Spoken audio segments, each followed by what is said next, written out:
So without further ado, I'm going to start sharing my screen so we can jump into the deck. We are going to have a special guest join us. Francis Zeirer, the editor of Creator Spotlight, will be joining us at around 12:15. He'll be hopping in. He had a prior engagement, so he will be joining us. But the deck that I've created had input from our illustrious CEO, Tyler Denk, who's an excellent writer, one of the best that I've ever met, writes the weekly Big Desk Energy newsletter. And then Francis, of course, does the weekly interviews and newsletter for Creator Spotlight. So, these findings have also been taken across, different resources like My First Million, various books that, we've read on the subjects to really provide the most amount of value. So this should be really quite distilled from expert information, expert knowledge to get you off on the right foot. So to get started, a couple housekeeping things. We have the agenda here on the left. So you can see what we'll be covering. Sections here for understanding your audience, basically getting started from step one, developing that consistent voice and tone, mastering the hook, structuring your content, telling stories, and finally, once you've put all that together and you're ready to press go, before you press publish, you're going to want to go through and really edit down and pare down for clarity and impact. After that, we'll have the Q&A, and when we finish up, you'll be on your way to being a better writer. You'll be fully capable of creating the next great internet content. So with that covered, we are going to jump right in. So first step, whether you're running a newsletter, whether you just want to start writing, is to understand your audience. And when we say this, there's the approach of basically, who are you writing to? When you're writing a newsletter, when you're writing an essay, when you're writing a book, who is the reader that you are trying to reach? And the more you can focus and get really drilled in on who that specific person is, the better your writing is going to be, the more tight it's going to be, the more concise it's going to be, and the more impactful it's going to be. So when we say, who is that reader? There's an exercise in marketing where you kind of come up with a user persona. It's a very similar process, but when you visualize the person you're writing to, you really want to kind of create a whole person around them. What do they do for work? What do they do for fun? What challenges do they face in their daily life? What type of family situation do they have? Do they live in the city or do they live in the country? What does their daily routine look like? What is distracting them? What's vying for their attention? Do they have kids that,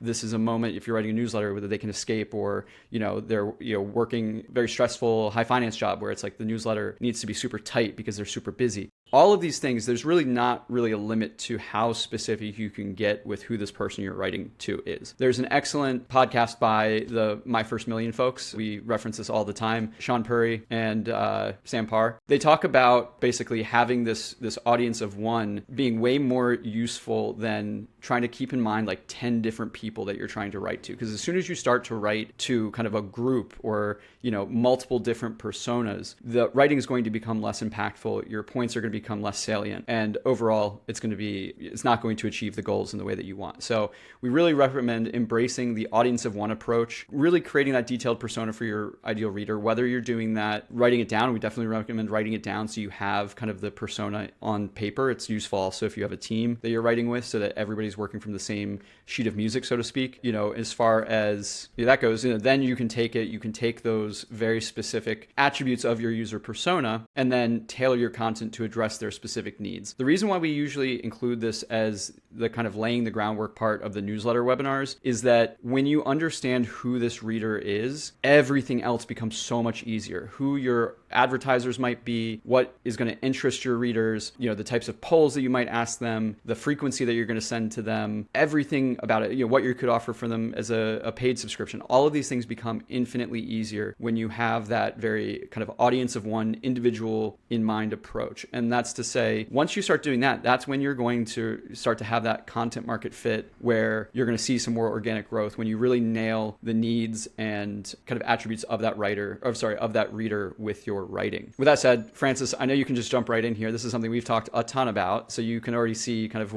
and first of all, everybody give Francis a big welcome. What's up? Thank you for joining us and taking some time out of your busy day, and also for dealing with us because we actually forgot to invite him until last minute. I'm always ready. It wasn't so much he had prior engagements, it's that we literally imposed on him 2 hours ago saying, hey, you're joining, right? But that is to say, Francis, can you give us a quick introduction, tell us what you do with Creator Spotlight, and then maybe provide some fire insights based on this first slide? Hello, I'm Francis Zeirer. I write Creator Spotlight every Friday. It's a podcast and a newsletter. I interview creators, newsletter writers, podcasters, TikTokers, YouTube strategists. So one thing I'll say about understanding your audience, I think first thing that comes to mind here is like whether you're like kind of more of a columnist type newsletter writer or like a publication type newsletter writer. Whereas like I write with my voice, right? Like in Creator Spotlight. But then something like, a big newsletter like Semaphore is obviously like, that's more of a journalist newsletter. So I think if it's just you as like a columnist writer, you kind of have more freedom. But if it is more of a like multiple writers, you really have to like impose that editorial voice. But yeah, I don't know. It's like you don't have to overcomplicate it, but it's definitely something you want to spend a lot of time researching beforehand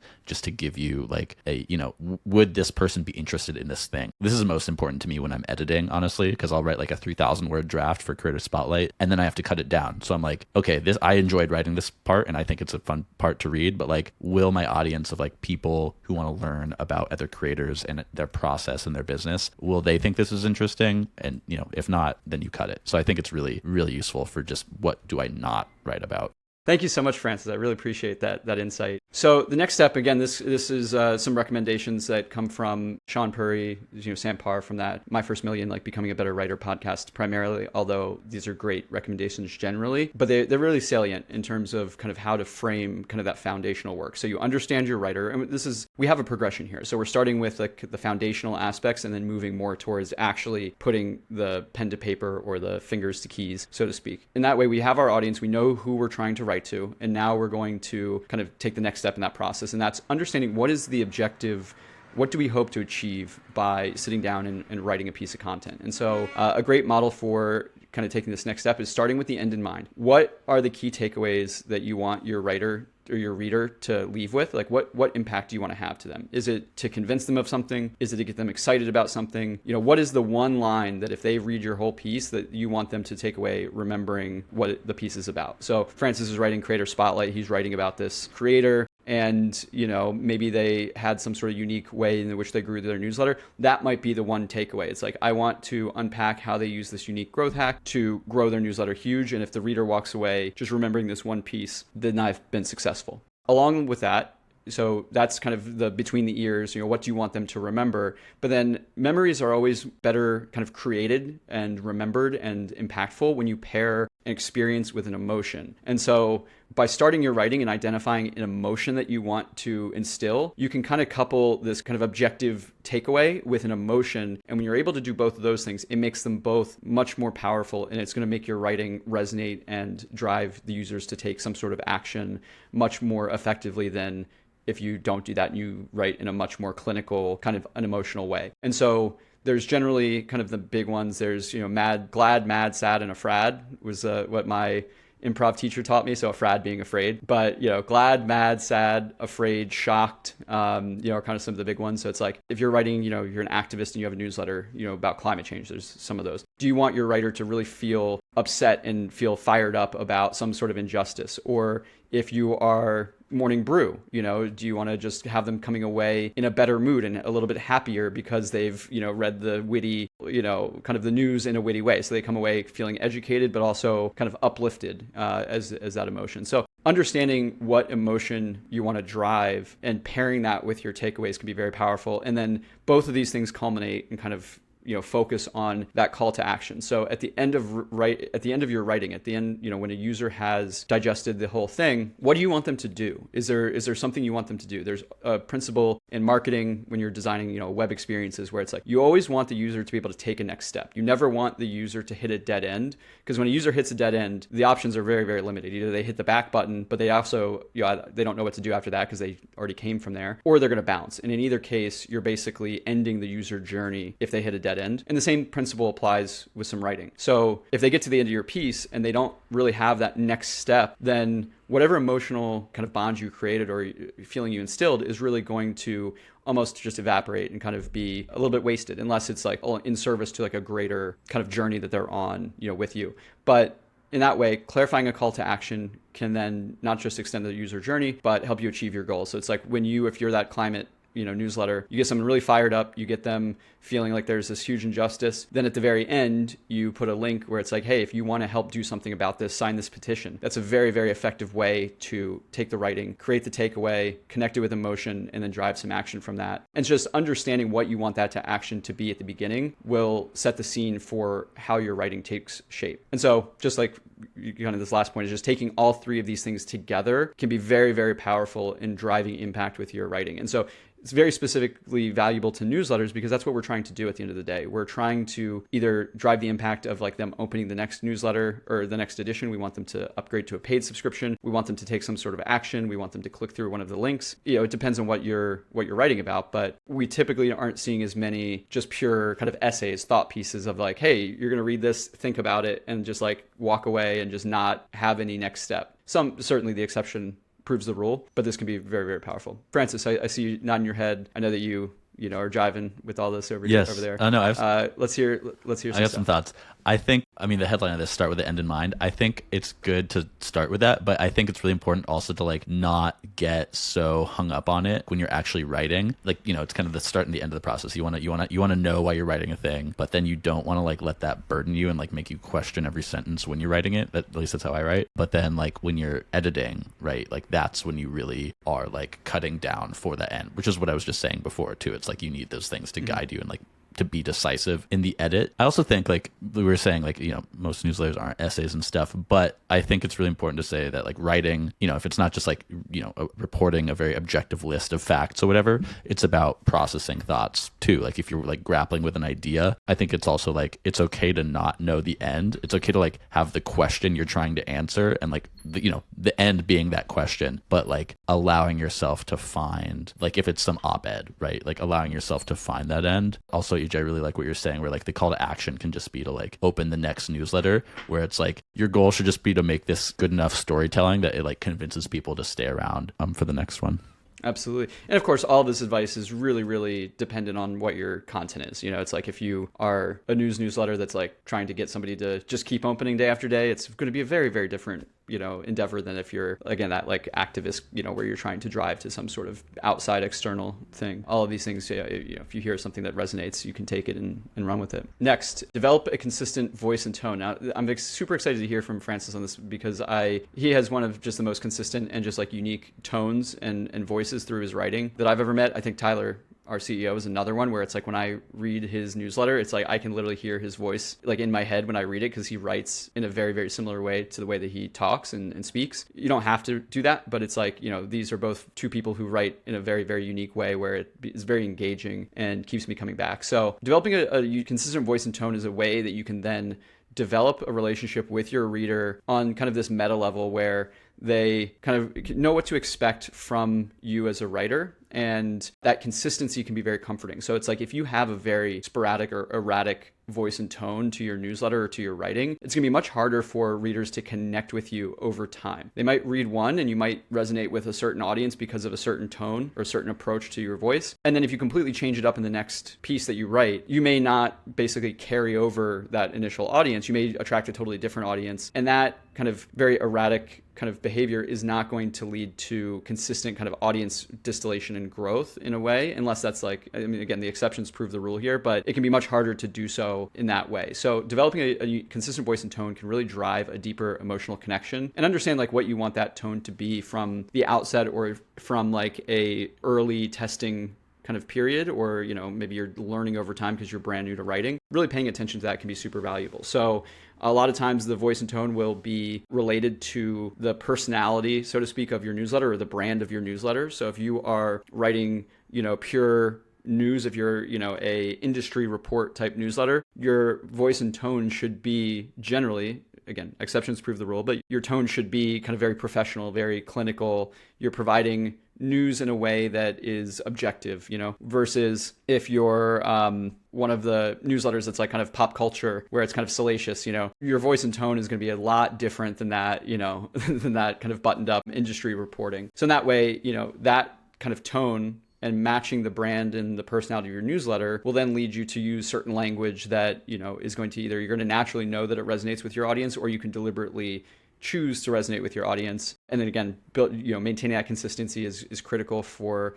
building familiarity, building that connection. And so with this, one of the tips you can do is like once you kind of decide where your tone and where you want this to go, you can create, a style guide for reference. If you're building a team, it can be a good asset to have just for yourself. So you can reference, be like, am I sticking to the rules I created for myself? Am I straying from those rules? And it's a good gut check, but it also can be something where it's like, if you start expanding the team, you can say, hey, like this is our style guide. This is how we talk about things. And it can be a good way to benchmark yourself. Francis, what can you share with us? I mean, number one, I think it's about like setting that intentional plan at the beginning, like you were saying, or like we were talking about with the like ICP, right? Like when I started doing Creator Spotlight, I knew I wanted to make it pretty journalistic and like have like some kind of like, standing off and not inserting myself into it too much. But also I think it's like appropriate for a newsletter like that, where it's just me writing it and it's like interviews I'm doing. We also have a podcast, right? To put myself in a little bit. So that was kind of how I put it at the start. Like this isn't about me.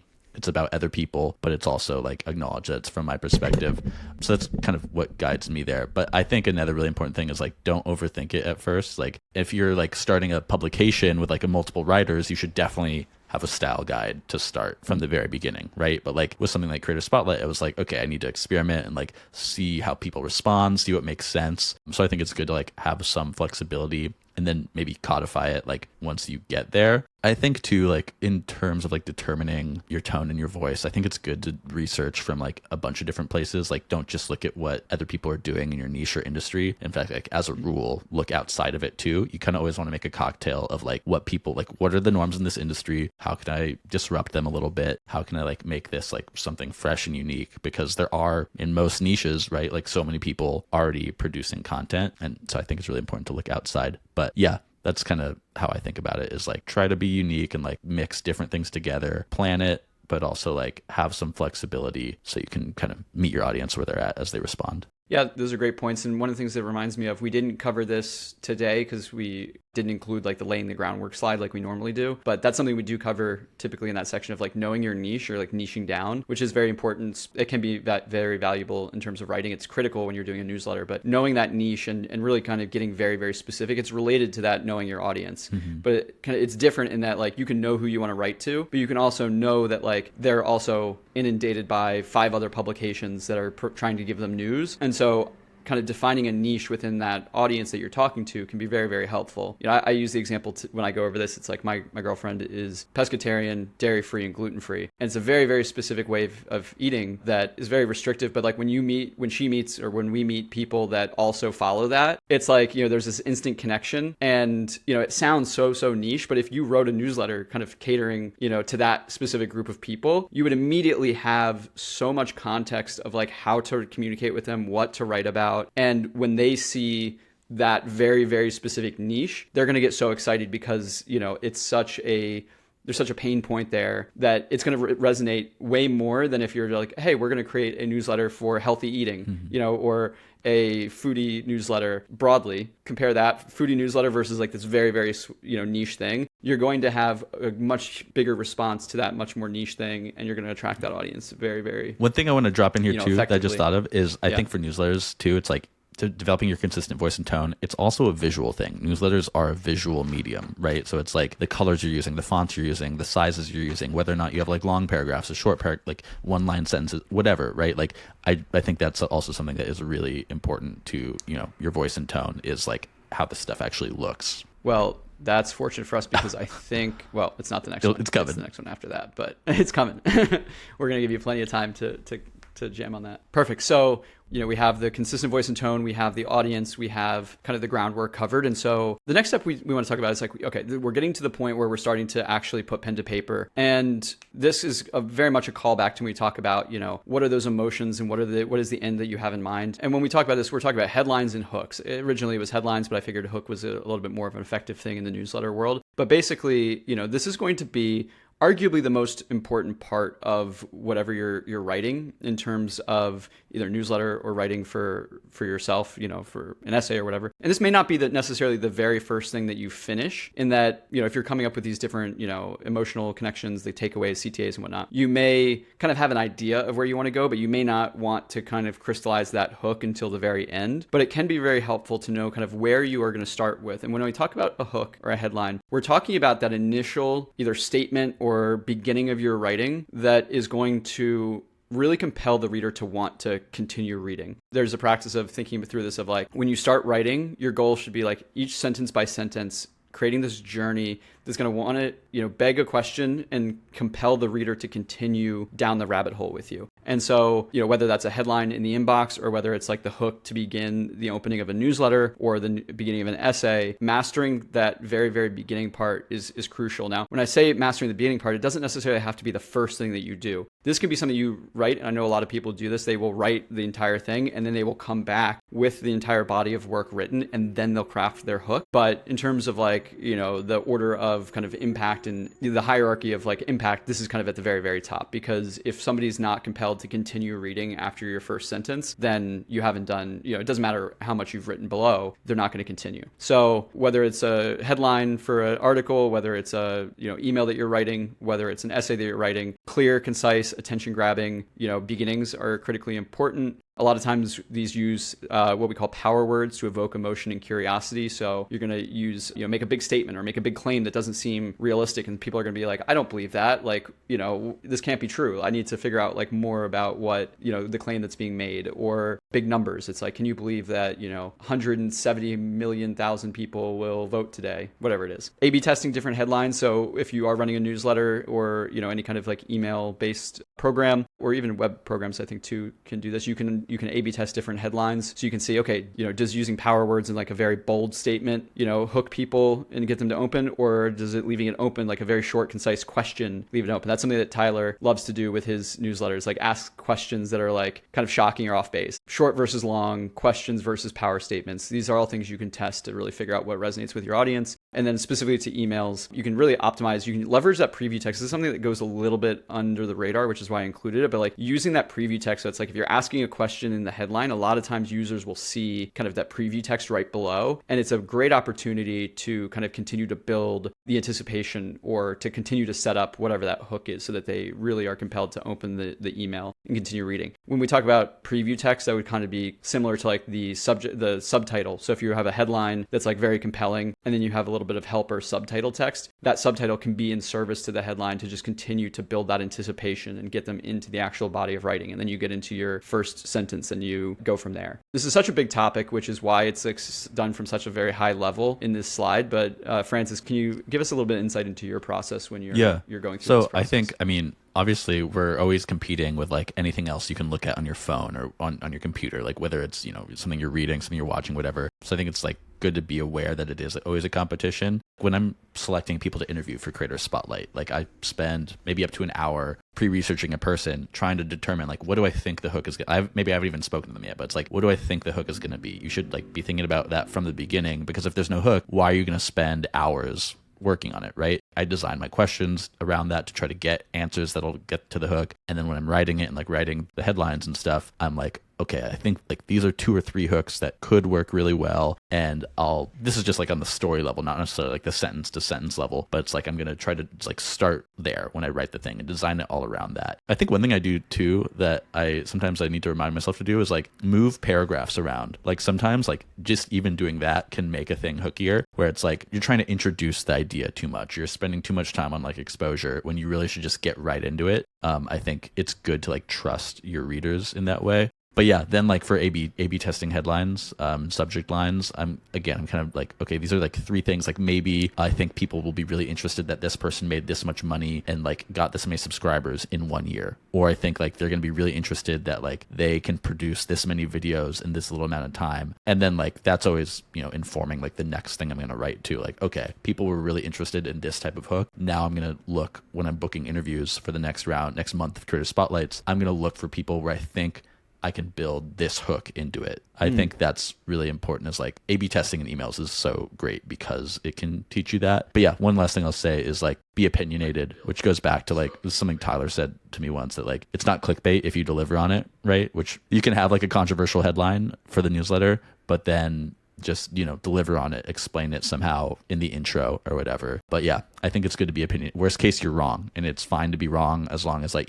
people might engage with you more, and then you can learn from that and just be opinionated. Makes sense. That's such useful advice. I love that. We will move along. Next slide. And this is something that, we were foreshadowing a little bit, talking about writing devices and different ways to structure your writing. Foreshadowing, I remember from like 5th grade, you learned about that, right? So structuring for readability. So this is something that Francis kind of previewed a little bit, but once you start writing, you're getting pen to paper, you've got a couple paragraphs down. What can you do with the little structure, not necessarily the words or the prose, but with the actual structure to enhance connection with your readers and make it more effective? It doesn't really matter if you have, I guess if you had the best prose in the world ever, that the world's ever seen, you could just do it in a big block of text and people might read it. That might be the power of just like great prose. Or if you're, what's the guy who wrote Ulysses? It's just stream of consciousness. Examples where the exception proves the rule. But structuring for readability is one of the critical parts of writing something that's going to be compelling and that's going to be digestible, going to be easy for users to kind of interpret and comprehend. So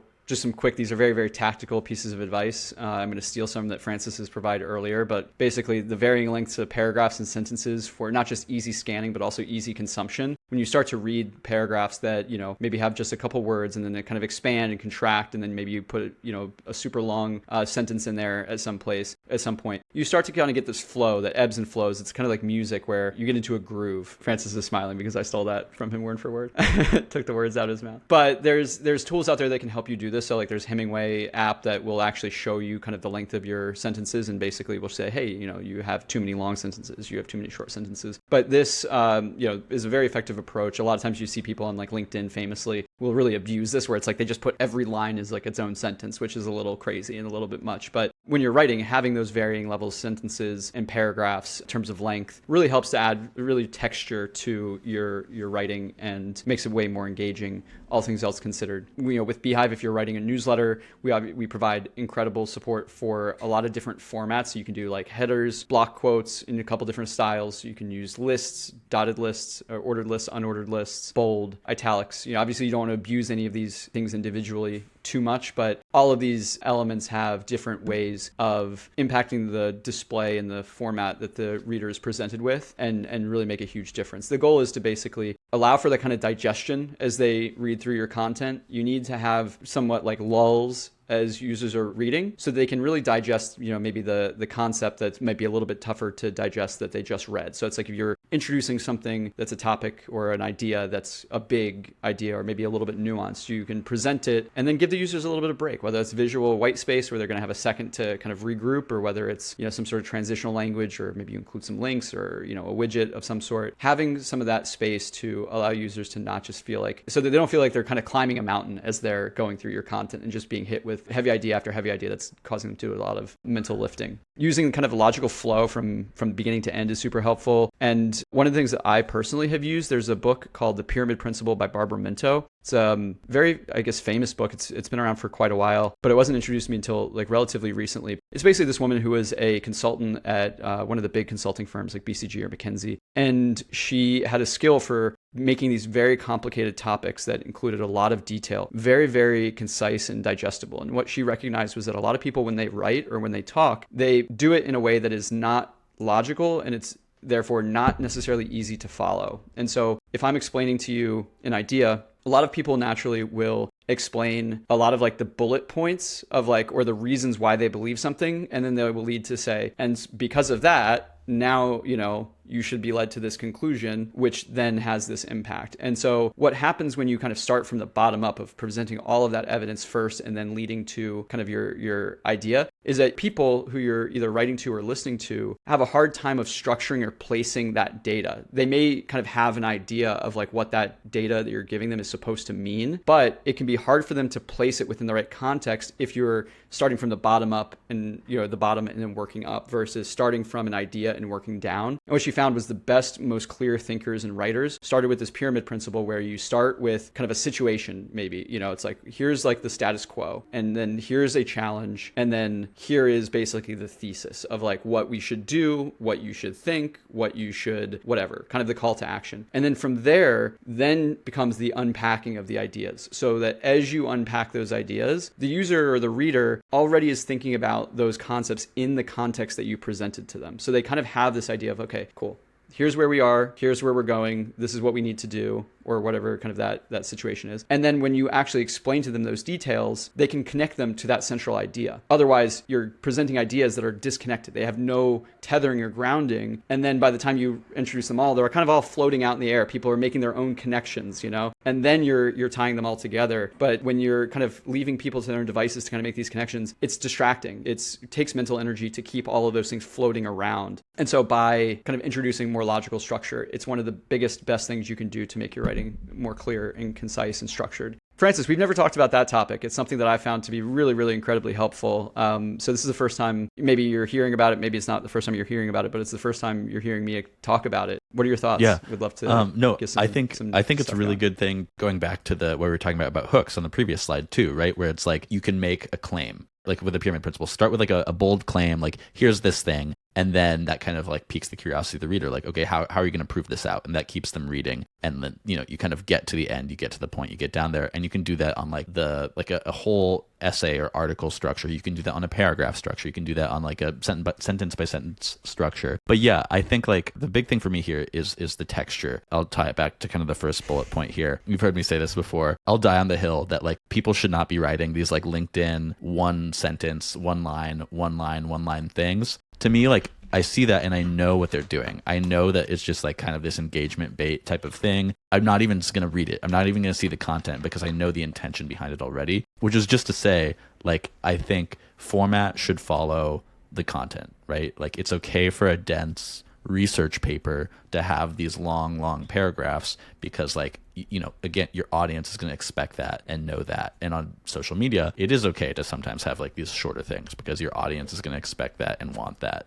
And I think this also goes back to like following the logical flow from introduction to conclusions. Like you want to like guide readers, but not in this like when it's just one line, it's like literally like just a ladder that you simply climb down very quickly and you kind of miss out on it. But when it is like varied lengths of sentences and paragraphs, you're like providing the opportunity for the reader to like digest it. And so I think that's kind of ties in both the first and the third bullet point here is like you want to give the reader the opportunity to digest. And like I'll bring it back to climbing a mountain, but like you said, but in a good way where it's like maybe there's a bit of like a hard climb and then there's a resting point, right? And that's just like one simple sentence. Like you got to give this variance. That's how people read things and understand it. Absolutely. Couldn't say it better myself. Perfect. So we're getting kind of towards the back end of the presentation. So we've structured our content, our ideas, our foundation. And so now we're getting more into like the style and how do we create compelling content and stylistically structure our narratives so that they connect with users. And the way that we do that is through storytelling. Storytelling has existed since the dawn of time. Pretty confident to say that, since languages exist, we've been sitting around the campfire telling stories, creating myths, creating legends. There's a reason why they have such strong staying power and why they're so inspirational. And so taking that concept of telling a story and engaging through storytelling is one of the S tier, like surefire ways to drive that engagement and connection with your reader. There's a couple different ways you can do this. Obviously, this isn't exhaustive, and we're not going to get into kind of some of the deeper stuff, but there's plenty of books out there about structuring narrative. So there's like different narratives like the hero's journey and stuff like that you can get into that are kind of studied in classic arcs that you can take. But kind of on a very, very simple level, using anecdotes and personal experiences to connect are generally going to be way more effective than just presenting facts and kind of the synopsis of an overview. So if you think about, if you're trying to tell the story of, there was a situation, something happened, the person took an action, and then there was a result. If I just say, we wanted a way to interview creators, Francis created Creator Spotlight, he wrote a bunch of articles and then built his following. Like that's not really that compelling, but if I really kind of get into the nitty gritty and really tell that story of like his passion, or, if he was to tell that story from a first person view, you could have that same narrative of like situation, problem, action, result, which is kind of a general setup, but telling it from his perspective of like what the conditions were in a much more rich way in his own words versus my words of just kind of giving the overview are going to be way more impactful. And he does this all the time with the writers that he writes about. So I won't get too deep into it. I would love to hear kind of how you take that approach with the creators you write about. Because having read Creator Spotlight, like you're kind of a perfect example of like this personal experiences and anecdotes to connect. You're constantly telling the stories of like very richly of like the problems that were faced and like how users face them, and kind of going and really personalizing them. As you're telling these stories, again, this kind of calls back to Creator Spotlight, but when you're able to incorporate kind of success metrics or evidence of success or, impact, it doesn't have to be success. It's success if you're trying to convey something that is like has a good outcome. But if you can convey some sort of metric or quantitative measure or story about something that caused, sadness, for example, you're going to have a much bigger impact than just making a statement that this person was sad. If you can, kind of go a little bit deeper than that. I would say as you're doing this, we talk about climbing that mountain and taking breaks. If you're kind of trying to write like an emotional tour de force, you're going to want to give people those opportunities to kind of take those breaks. And so interspacing, within the newsletter content with kind of take breaks where you can ask for feedback or do a poll or something, or introduce kind of a different type of element can help break that up and kind of give the users the opportunity to digest. But then kind of as I kind of started with the last thing first, I wasn't following the bullet points. Studying and understanding story arcs and traditional story structure can be really, really helpful in maintaining like that clean narrative arc to keep users invested, so that you're not making mistakes that people have made in the past and learn from. If you really study that art of storytelling, you can get to a place where you're creating compelling stories. I want to give most of the time here to Francis because he is a master at this. Oh, thank you, EJ. Yeah, I mean, this is kind of the whole premise of Creator Spotlight is like I want to tell stories about creators and extract insights, lessons from what they've done for, readers to take away and use on their own. But like, I don't like reading just like a, cleaned up list of like, here's how you do the things. I like reading the stories. So that's why I write them like this. But I think a great example of this is a recent issue I did about this guy, Alex Emery, who's a YouTube strategist. And I was like, okay, this will be an interesting story to like give advice on like behind the scenes approach to like not being a creator, but being a strategist who helps creators. So my, the first line, the hook is, when you reach 1 million subscribers on YouTube, the company sends you a golden plaque to mark the occasion. Alex Emery has 2. Neither one bears his name. And so I'm setting it all up, right? I'm like, you're going to learn like how he got to 1 million subscribers on YouTube twice. And you're like, oh, like neither one bears his name. Like, okay, like how is he doing this behind the scenes? And I think this opens the loop that then I close by the end of it, where I explain these two things. But then going through too, right? I'm like, there's parts that are more narrative and I'm like telling a bit of his story. And then I'll get into more like, okay, here's how he approached working with this YouTuber and like how he approaches like coming up with ideas for production, etc. And then another one, the one that I published on Friday with Ramil Sheikh. I mean, the name of the newsletter is Terrible Content Works. And so that won the A/B test, by the way, against some that had numbers and stuff. The start is a quote where he's talking about how his family are all entrepreneurs and he got a job and they're like, you're wasting your time. Please quit your job. There's a lot of good stuff in here about like how he approaches his content, how he grew, the way he approached organic growth versus paid, how he's approached building businesses around the newsletter. But like, that's all in there. But my belief is that like, it's going to keep people more interested if we're like telling this story around it and this is all couched within it, and it's like they're all intertwined. Like, I'm not giving you just the separate like, here's who this guy is, here's what he did, and then like here is exactly what he did that you can take away, which I have that at the end, the little like steal this tactic section. I'm a big believer in eating my food. I don't drink Soylent, right? I want to chew on the thing and I want to think about it, and I think I'll take more from it, from the experience by going through it like that. That's a classic Francis one too. I wish I had thought of that one too. Francisisms. To sound super, yeah, Francisisms. The reason why I have you here on these calls is so I can like absorb your Francisisms and then like cause you to have to come up with more because I steal them. I love to do it. Iron sharpens iron. Cool. All right.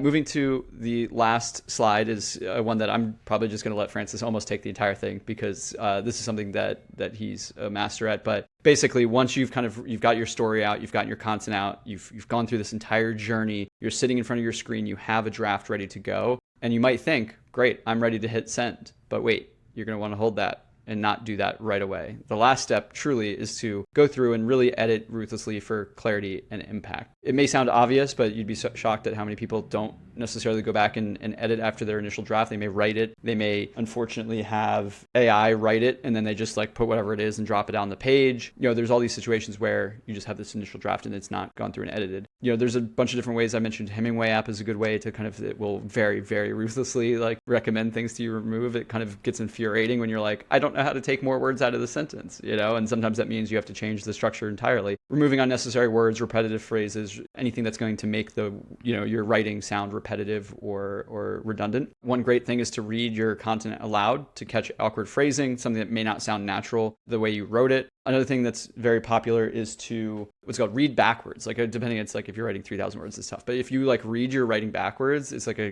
hack to catch like misspellings because your brain's not necessarily going to kind of view the word as like a clump in that way. Lastly, just send it to somebody before you do it. If you're with beehiiv, you can send that draft link. You can send a test email. There's a bunch of different ways you can get your content to people without having to press send. But with that kind of in mind, Francis, what's your process? Yeah, I got a few things to say. One, I will say again, time is your friend. I always try to write a newsletter over like 3 days. So I can like write the first draft one day, the next day come back and edit a lot. And then the third day, it's basically edited, but like just look for a few more things. I'll say again, reading out loud is really important. Every time I write a newsletter, I'll read the whole thing out loud before I schedule it to go out. I think that other people are your friends. If you have like a friend who will edit for you, like that's hugely important, but that's not always the case. I don't necessarily have somebody who has the time to edit Creator Spotlight all the time. So this is actually the one way I do use AI. I don't use generative AI to write. I like the writing. I like chewing on it. It's writing is thinking. So limitations are your friend here. So I want the newsletter to always be below 2,000 words. I've been trying to get it even lower. So let's say for last week's issue with Ramil Sheikh, I had 1,800 words and I wanted to get it down to like 1,300. And so I put it into Claude. I've started using Claude over ChatGPT. And I was like, hey, this is this long. Here's the audience I'm writing it for. I want to lose 300 to 500 words. Can you give me some suggestions on what to cut and like what's redundant?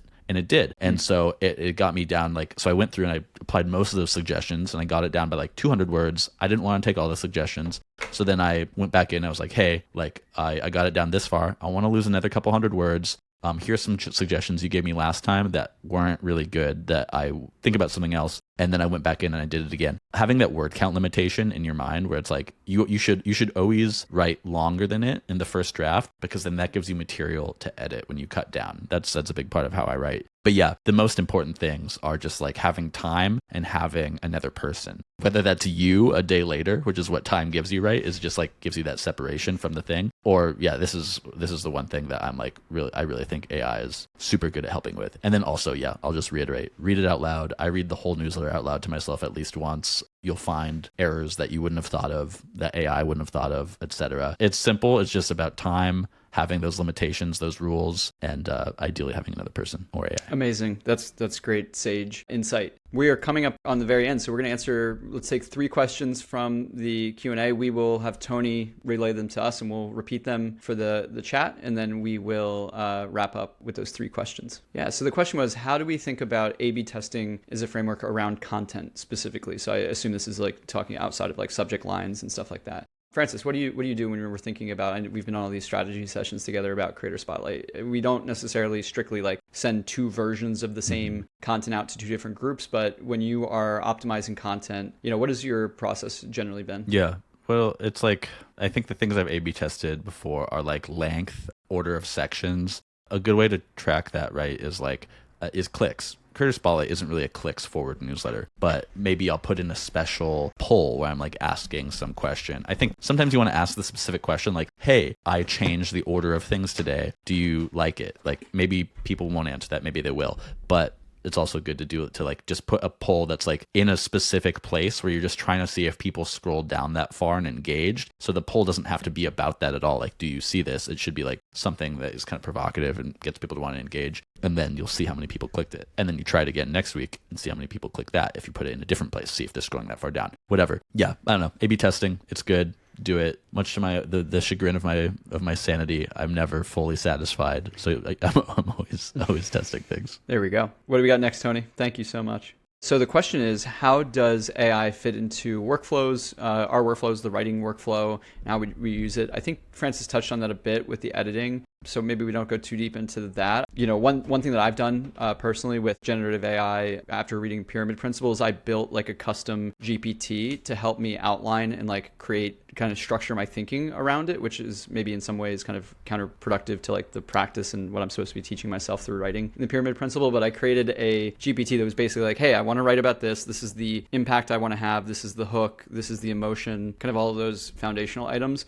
And I want to write a piece using the pyramid principle, and this is the topic that I want to write about. Can you suggest basically that outline? And then from there, I can take that outline and write from it. And it kind of takes away a lot of the mental energy and friction of getting started, which as an early beginner writer is like one of the biggest challenges for me. I don't do a ton of writing, but I think that process would probably be very, very different for Francis. And I think, as you said, you use it primarily for revisions. Yeah. Is there anything else that you would add there? No, I mean, as a rule, I don't use anything directly written by AI, but yeah, I just use it as like, I don't have time or a person to like, I know this thing will be made better by somebody editing and somebody getting eyes on it, but I don't have time. I don't have the resources to like make that happen. So it's like, it's just another pair of eyes where it's like, let me get a little bit of perspective and then that'll just advance. That's just something for me to think against. But yeah, I think it's good to put human-made stuff out in the world. AI is good at getting you from zero to like, the page isn't blank anymore, but I think it shouldn't be overly relied on. But it's a good, like, it can make parts of the process go faster. Love that. Tony, one last one. We got 30 seconds and then we'll do our closing. We'll go maybe a minute over to catch up for the minute we started late. Yeah. So, I mean, I'll let Francis like answer most of it. I'd say if the length of it, if you're getting clipped, obviously that's a technical limitation. If you're,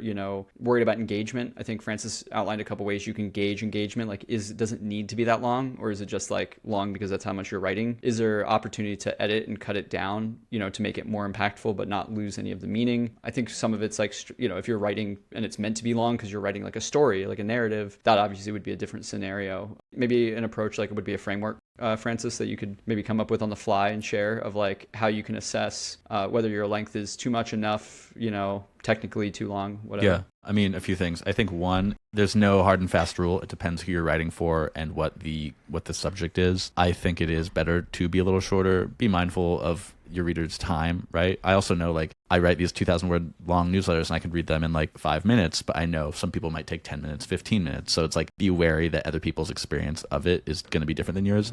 I think one thing I've tested before is having like the full version on the website and then like clipping the main story to like only 300 words and seeing how many people click through. But then, sometimes people don't click through and you're like, well, maybe people are reading it in the newsletter. So I think there's no hard and fast rule. It's just, you got to like, even just talk to your readers, make a segment. If you're on beehiiv, you can make a segment, see who's opening every single one, see who's opening only half of them, and just email them being like, hey, how many of these do you actually read in full? I think it really matters, the subject matter and your specific audience. So you just got to go out there and study it. But I think as a general rule, I keep it at 2,000. I've gone up to like 2,500 before and I was like, this wasn't wise. Yeah. And again, this is where I do sometimes use AI to find places to cut down the length. Amazing. Thank you so much for that. I'm sure that was super helpful. I do want to answer Cynthia's quick question, the functionality around reading more on the web. The way you would do this is if you had a longer piece that you knew had to be longer, you could actually publish that piece only to web, and then it would just live as a web post, like a blog post on your archive. And then what you would do is when you write that email, you would do whatever intro, the summary, whatever kind of setup that you want to do.